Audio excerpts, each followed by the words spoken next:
Welcome to Pam Jammer's Magical Tales. We post new stories every week, so be sure to subscribe, like, and share to stay updated. If you'd like to support the channel, see sequels, vote on upcoming stories, or even request a custom tale, check out my Patreon. Every bit of support helps bring more magical stories to life. Now, sit back, relax, and enjoy the story. The Nest Part 1. Chapter 1, The Purchase. The rain fell in sheets, turning the strip mall parking lot into a slick, reflective mirror. The sky was a bruised purple, the last light of dusk bleeding into the clouds, casting everything in a dim, watery glow. The trees lining the lot loomed like silent sentinels, their branches clawing at the air. The neon sign of the department store flickered, buzzing like a dying insect. Inside his car, a 1987 Ford F-150 with a faded red paint job and a bench seat worn smooth by years of use, he sat gripping the steering wheel. His knuckles were white, his breath fogging the windshield. He was a big man, broad-shouldered, barrel-chested, the kind of physique that came from years of hauling lumber and swinging an axe. His flannel shirt strained against his muscles, the sleeves rolled up to reveal forearms thick with dark hair. A mustache, full and well-groomed, shadowed his upper lip, and his chest, visible at the open collar of his shirt, was a mat of coarse, dark curls. His hair, thick and slightly wavy, was pushed back from his forehead, still damp from the rain. He looked like a man who belonged in the woods, chopping firewood or driving a truck, not sitting in a parking lot, his heart pounding like a trapped animal. The radio played softly, some early 90s country song about heartache and whiskey. He barely heard it. His mind was a storm of shame and anticipation. 6 months. 6 months since he'd last given in to this urge. 6 months of telling himself he wouldn't do it again. But here he was. He exhaled sharply, his breath shaky. Just go in. Just go in and get it over with. The department store's automatic doors slid open with a hiss as he approached, the scent of perfume and synthetic fabric washing over him.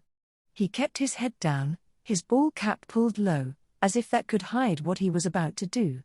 The store was nearly empty, the fluorescent lights humming overhead, casting a sterile glow over the racks of clothes. He knew exactly where to go. The lingerie section was at the back, tucked between the juniors' dresses and the sleepwear. His boots squeaked on the linoleum as he walked, his hands clenched into fists at his sides. He didn't hesitate. He'd done this before. He knew his size, 42D, and he knew what he wanted. Something girly. Something that would make him feel the way he both craved and hated. His fingers trembled as he rifled through the racks. Lace. Satin. Pink. Too obvious. Then he saw it, a bra, white with delicate pink lace trim, the cups padded and frilly. It was the girliest thing they had in his size. He grabbed it, his fingers curling around the fabric like it was something forbidden. Which it is, a voice in his head hissed. He clutched the bra to his chest, his face burning, and made his way to the front counter. The cashier, a woman in her late 30s with blonde hair teased into a high ponytail, barely glanced up from her magazine. "Find everything okay, hun?" she asked, her voice lazy, her eyes flicking over him with the kind of idle appreciation reserved for good-looking men. He nodded, his throat too dry to speak. She rang up the bra, her nails clicking against the keys. "You have a nice evening, sweetie," she said, her voice dropping into a flirtatious purr. He forced a laugh, high-pitched and uncomfortable. She knows. She has to know. His face flushed hotter. She handed him the bag, her fingers brushing against his. "Come back soon," she said, winking. He all but ran out of the store, the bag crumpled in his fist. The rain had picked up, the drops pounding against the asphalt like tiny hammers. He shoved the bag under the seat of his truck, his hands shaking. One more thing. He looked back at the strip mall, at the pharmacy's glowing sign. His stomach twisted. Everybody's going to know. Everybody's going to know it's for me. But he'd told himself he was going to do this. He'd driven 40 minutes to this strip mall, far enough from home that no one would recognize him. He wasn't backing out now. He took a deep breath, squared his shoulders, and walked toward the pharmacy. The automatic doors slid open, the scent of antiseptic and plastic hitting him like a wave. The diapers were in the back, near the mobility aids. A tens. Thick, plastic-backed, the kind that crinkled when you walked. He grabbed a package, his face on fire. The cashier, a girl chewing bubblegum with a bored expression, barely looked up as he set the diapers on the counter. "That all?" she asked, popping her gum. He nodded, his voice lost somewhere in his throat. She scanned the package, her eyes flicking over him with mild curiosity. "You have a good one," she said, handing him the bag. He snatched it, his fingers brushing against hers. She knows. She has to know. He all but ran back to his truck, the rain soaking through his shirt. He threw the bag onto the passenger seat and slammed the door shut. His hands were still trembling. His heart was still racing. But he'd done it. Now all he had to do was put them on. Chapter 2: The Ritual. The rain drummed against the roof of the truck, a steady, hypnotic rhythm. He sat in the driver's seat, his fingers tracing the plastic packaging of the attend's diaper beside him. The texture was familiar, smooth, clinical, thick. He pulled one out, letting the plastic crinkle between his fingers. The sound sent a shiver down his spine, a mix of shame and something darker, something he didn't want to name. He closed his eyes, his breath slow and deliberate, and pressed the diaper against his palm. The bulk of it, the promise of what it would feel like once it was on, settled something inside him. Just for tonight. Just this once. No one was around. No one would see. He adjusted the seat, reclining it all the way back. His fingers fumbled with his belt, his breath coming faster. Hurry. Hurry, before someone comes. He glanced around one last time, just rain, just trees, just the deepening dusk. Then he yanked his shirt over his head and tossed it onto the passenger seat. His pants followed, pulled around his ankles. The cold air raised goosebumps on his skin, but he barely noticed. His hands were shaking. The first diaper went on quickly, the plastic backing rustling as he fluffed it, pulled it under his butt, and wrapped it snug around his hips. The tapes were stiff, resisting at first, but he tugged them tight, one by one, until the diaper hugged his waist, high and bulky. He exhaled, his fingers pressing into the padding. God, it feels good. But he wanted more. He grabbed a second diaper from the package, sliding it beneath the first. He lined it up carefully, then reached into his glove box for the pocket knife he always carried. The blade glinted in the dim light as he sliced a jagged hole down the center of the first diaper. The plastic gave way with a satisfying rip. Now the second diaper would make it feel even thicker, even more childish. He pulled the second one up, taping it tight with 3 sharp tugs. The bulk between his legs was obscene, the waistband riding high, past his navel. He wasn't done. Twisting in the seat, he reached into the back and grabbed a roll of packing tape. He arched his back, lifting his hips off the seat, and wrapped the tape around the waistband, once, twice, 3 times, until the diaper was sealed against his skin, immovable. He lowered himself back down with a sigh, the pressure perfect, the plastic crinkling with every shift of his body. For a moment, he just felt. The thick padding, the way it pressed against him, the way it made him feel small and hidden and safe. His fingers drifted to his chest, tracing the outline of his muscles, the coarse hair. Then he reached for the bra. The lace was soft against his skin as he fastened it behind his back, the straps digging into his shoulders. He cupped his hands over the fabric, his breath hitching. This is wrong. This is so wrong. But it didn't feel wrong. It felt right, in a way that terrified him. He dressed quickly, pulling his pants up over the diaper, tucking his shirt in, cinching his belt tight. The bulk was obvious, but he was just going for a drive. He adjusted the rearview mirror, his reflection staring back at him, a stranger. A liar. He started the truck again and pulled onto the road, the radio turned low. The rain had eased to a mist, the trees looming on either side like silent guardians. He drove without thinking, the hum of the engine and the occasional crackle of the radio his only companions. The diaper and bra filled him with a buzzing energy, his fingers tapping restlessly on the steering wheel, his hips shifting in the seat. He caught himself smiling. He didn't realize how far he'd gone till he saw the sign, "Welcome to Lewis County." He was 2 counties over from home. The roads here were narrower, twistier, the trees pressing in closer. He should turn back. He should. A flash of red and blue lit up the rearview mirror. His stomach dropped. The cop car's lights strobed through the rain, the siren a low, ominous pulse. His hands froze on the wheel. No. No, no, no. He pulled over, his heart hammering so hard he could feel it in his throat. The rain pattered against the roof, the wipers squeaking their slow, steady rhythm. In the mirror, the cruiser's door opened. Chapter 3, The Stop. The silhouette of her hat appeared in the side mirror, then the curve of her shoulders, the sway of her hips as she sauntered up. She moved like she owned the road, like she already knew his secret.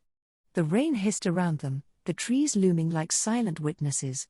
The cop's boots crunched on the wet gravel, slow and deliberate.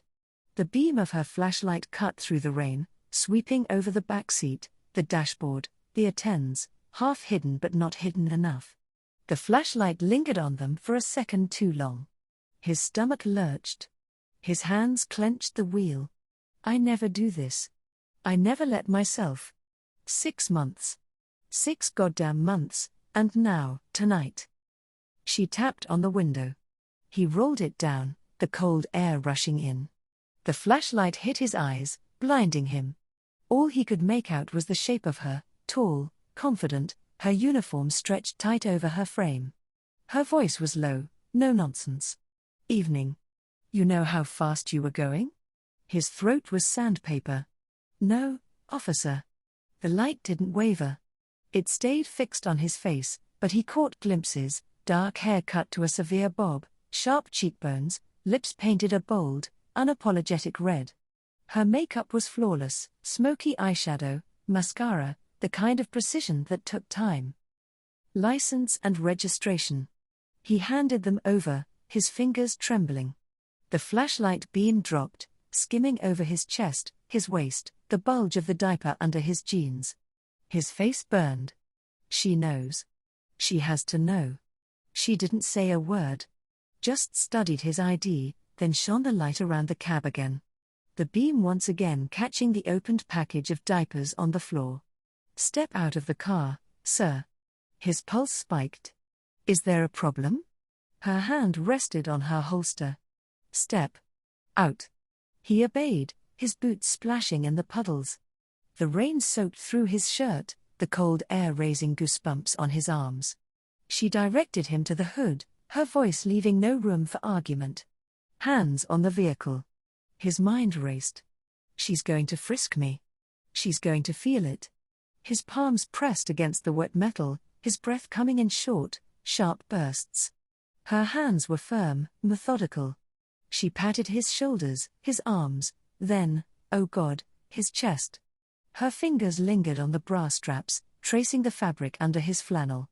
Then lower, to his waist, the thick padding of the diaper. She didn't rush.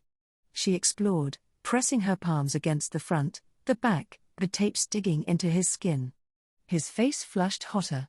She knows. She definitely knows. Hands behind your back.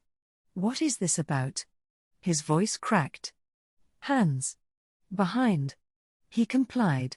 The cuffs clicked shut, cold and final. What did I do? He demanded, twisting to look at her. How fast was I going? She didn't answer. Just guided him to the cruiser, her grip unyielding. The back seat smelled like leather and perfume. She shut the door. The lock engaged with a click. He pressed his forehead against the glass. What's going on? Am I under arrest? She ignored him, walking back to his truck. He watched through the rain-streaked window as she leaned in, emerging a moment later with a bag of diapers. His breath hitched. Why did she grab those? She slid into the driver's seat, tossing the bag onto the passenger side. Then she started the engine, the radio crackling to life with static. Wait, he leaned forward. What's happening? Did I do something wrong?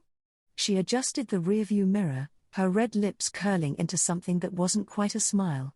And drove away. Chapter 4, The Ride to the Nest. The cruiser's engine growled as Maggie shifted gears, the car lurching forward into the dark. Dale sat frozen in the back seat, his wrists cuffed tightly behind him, the cold metal biting into his skin.